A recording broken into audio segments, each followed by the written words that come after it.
As a DevOps engineer, you should be able to deploy a static website using a cloud provider. I'll be showing you the best way to do that today using AWS.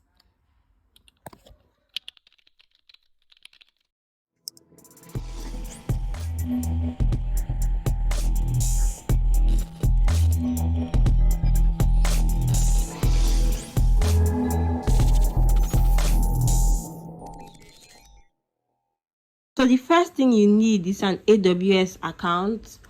I already have one, so I'm just going to be logging into my account.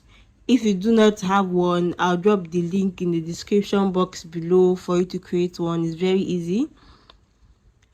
Now, this is my AWS console. It contains my recently visited apps. It might not be the same thing showing as yours. So I'm just going to go to the search bar and type S3. S3 means Simple Storage Service. SSS. S3. Get it? It's just used to store things. So in S3, we have what we call a bucket, and we're going to be creating a bucket. So buckets are basically like containers which you can use to store anything storable online. You store your videos, you store your images, you store files, basically anything you want to store online. And a bucket name has to be globally unique, meaning no one else should have the same name as my bucket. So I'm just going to be typing the name, the YouTube whatever. I'm very bad names. Simplification, let's say deployment. Hopefully this name will be globally unique enough. So I'm just going to go down and click on create bucket. If your bucket name is globally unique, you see successfully created bucket. So I'm just going to create a new bucket, just test something. So I'm going to name it testing mistake people make when creating. I don't think that's the correct term. When deploying, I think that sounds better. When deploying a bucket, a website.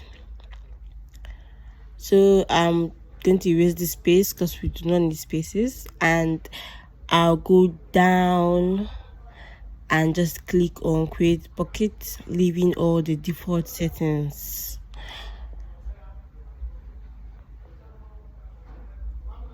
So now my buckets have been created, I'll go to a site.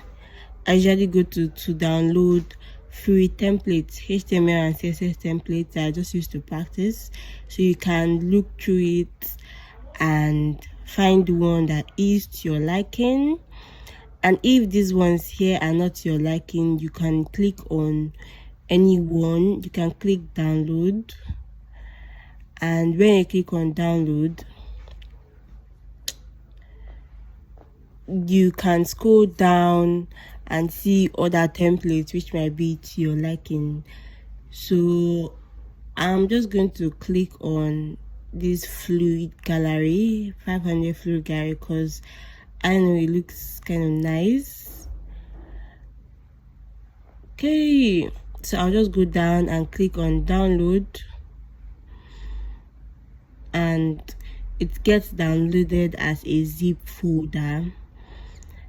So I'll go to my downloads, and it's always best to unzip all your zip folders before actually using them. So I'm going to go here and unzip my folder. So extract all. Next, I guess everyone knows how to unzip, and if you don't, it's actually not that hard. So let's get into it. Now these are the items. So for my testing, I'm going to upload this folder. So I'm going to open testing buckets, and I'm going to upload the folder straight up. I'll just drag and drop. It's just easier dragging and dropping. So drag and drop the whole folder, and I'll click down upload. It's just easy as that, uploading your files to S3 bucket. So while this is still uploading, I'm just going to open S3 in another tab so that I can upload the files to my other bucket. The other bucket is the main one. This testing one is just to show you the mistake people make. So I'm not going to open this first bucket created, and I'm going to go to my folders, enter inside the template 500 fluid gallery, and highlight everything and just drag and drop. It's as easy as that. So you can drag and drop files, folders. It's just very easy, and I'm going to upload it. So the difference between this one and the last one was that this has an index.html in the root directory, while this has the template fluid gallery in the root directory. Our bucket has successfully been uploaded. I'll just close that. So this is what I was talking about. The folder is the first thing you see when you open the bucket. So I'm just going to go to permissions to make the bucket public. So I'll just click on edit block public access and uncheck this box right here and save my changes. Now it's asking me to confirm my changes. I'll just type confirm and click on confirm, and that's that. My objects can be public in the bucket, but we'll come to that later. We'll go to properties for now and click on static website hosting, which is at the end. Just edit static website hosting and we'll enable the static website hosting. So this index document is the initial document that you want to be loaded. So normally that is just index.html. Wherever it is in your site or website, you can just put it here. And then if you have an error document, you can also put the name here. I, however, do not. I doubt this person has. So I'm not going to type index.html too.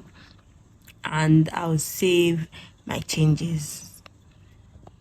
So we've successfully edited the website hosting. So we'll just go down and then we'll see this link here, which is our bucket endpoint. We just copy, open a new tab and just paste the link in here to see our website. Now it says 403 forbidden, code access denied, meaning we do not have enough permissions.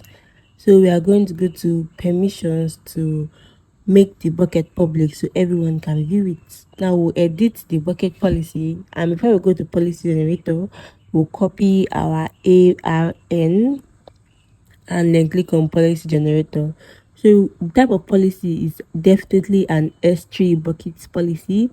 Then we want to allow viewers and principal, that is who we are allowing, everyone. So we're going to put asterisks, and then for actions you want to look for get objects. So we just scroll down to look for it, and then click on get objects. Now if your bucket is versioned, you might want to also include get object version, but we're not doing that, so I'm just going to leave it unticked. Then the ARN, Amazon resource name, how Amazon identifies resources. I'll just copy and paste that right here and click on add statement. So and click on generate policy, and this is our policy. Now before we finish, we have to include /star in the resource block so that it will include all the objects in the bucket. So after doing this, we just copy it and then we go back to our Amazon. So just scroll down and you see 0 errors and 0 warnings. That means we are good to go. So we'll save our changes. Then we can see publicly accessible. That means anyone in the world can view our bucket from anywhere with internet connection, of course. So go to properties and just go down and click on our link, and then we just go to a new tab and paste the link, or you can just go to where you copied and pasted the link before. The link doesn't change, and we can still see 404 not found, key.index.html.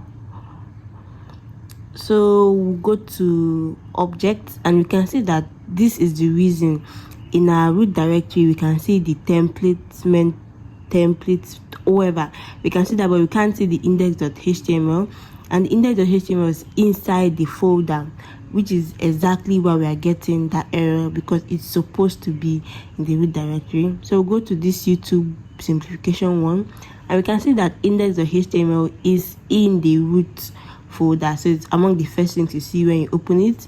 So we're just going to repeat this whole process again. I'm going to be really fast here, so I'm just repeating it because you actually need to learn how to do it. So the more you repeat it, the more you just get stuck in your head, the more you learn. If you have any issues, feel free to pause and do it and learn how to do it again. So yeah, so it's just basically the same steps which are being repeated. So yeah, that's it. We can see that the site is now working, and when we click on it, but this is what it's supposed to look like. So we just peruse the site.